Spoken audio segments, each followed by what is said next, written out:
జీవించెదము. సేవకులారా సువార్తికులారా యేసయ్య కోరుకున్న శ్రామికులారా, సేవకులారా సువార్తికులారా మీ మాదిరికై వందనము.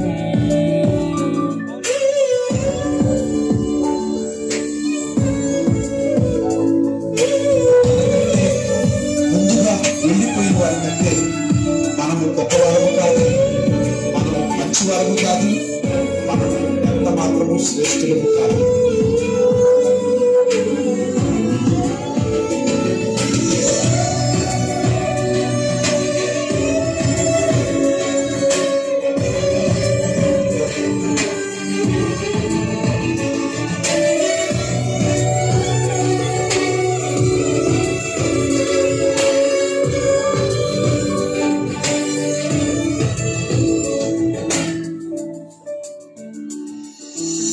దైవాజ్ఞను నెరవేర్చుటకు మా కోసం బలి అయ్యారు.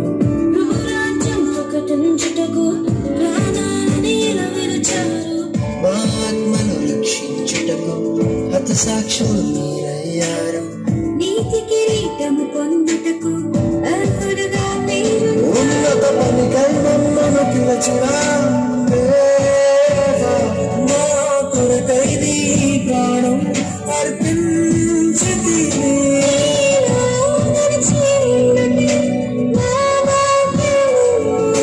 నీ కొరకై జీవించెదము.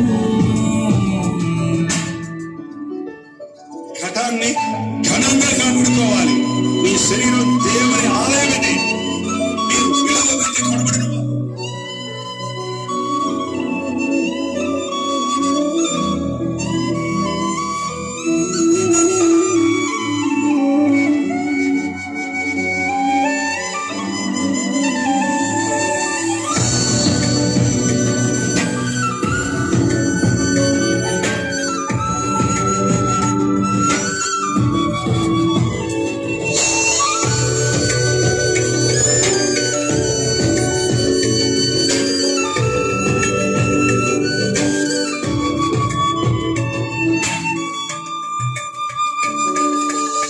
సంగమును కాపాడుటలో కాపరులుగా మీరున్నారు.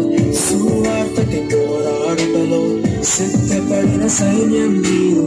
నీ ప్రేమను మెరుగనివారు అన్యాయముగా మేము చంపారు. త్యాగం మేము ఎన్నటికీ మరచిపోము. సేవకులారా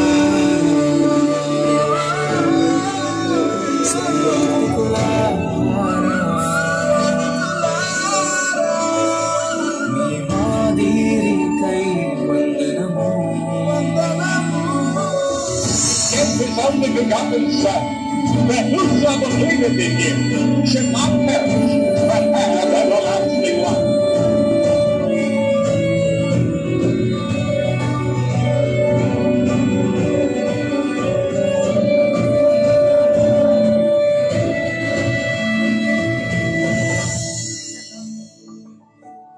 సువార్తను అందించుటకు ఎన్నో హింసలు పొందారు.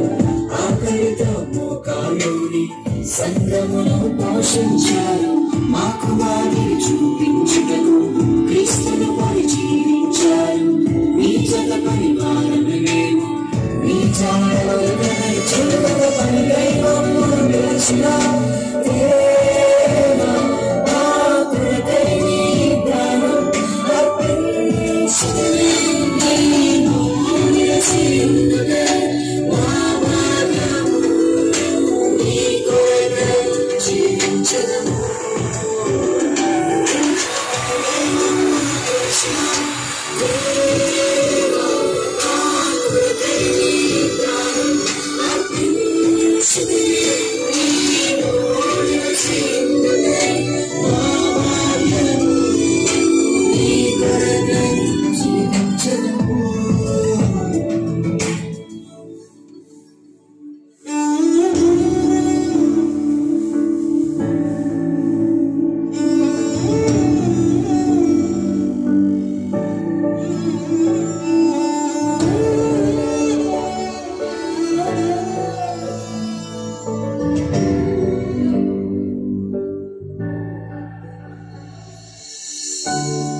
నిజమే కదా, మన దైవ సేవకులు మన కొరకు ఎంతో పాటుపడుతున్నారు.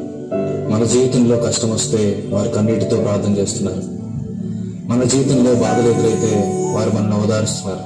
అటువంటి దైవ సేవకుల గురించి ఒక నెగిటివ్ న్యూస్ వస్తే అది నిజమో అబద్ధమో తెలియకుండా వారిని నిందించడం చాలా పెద్ద పాపం. ఫిబ్రవరికి రాసిన పత్రిక 13వ అధ్యాయం 17వ వచనం ప్రకారంగా, మీ పైన నాయకులుగా ఉన్నవారు లెక్క అప్పచెప్పవలసిన వారు వలె మీ ఆత్మలను కాయచున్నారు. వారు దుఃఖముతో ఆ పని చేసిన ఎడల మీకు నిష్ప్రయోజనం గనుక దుఃఖముతో కాక ఆనందముతో చేయనట్లుగా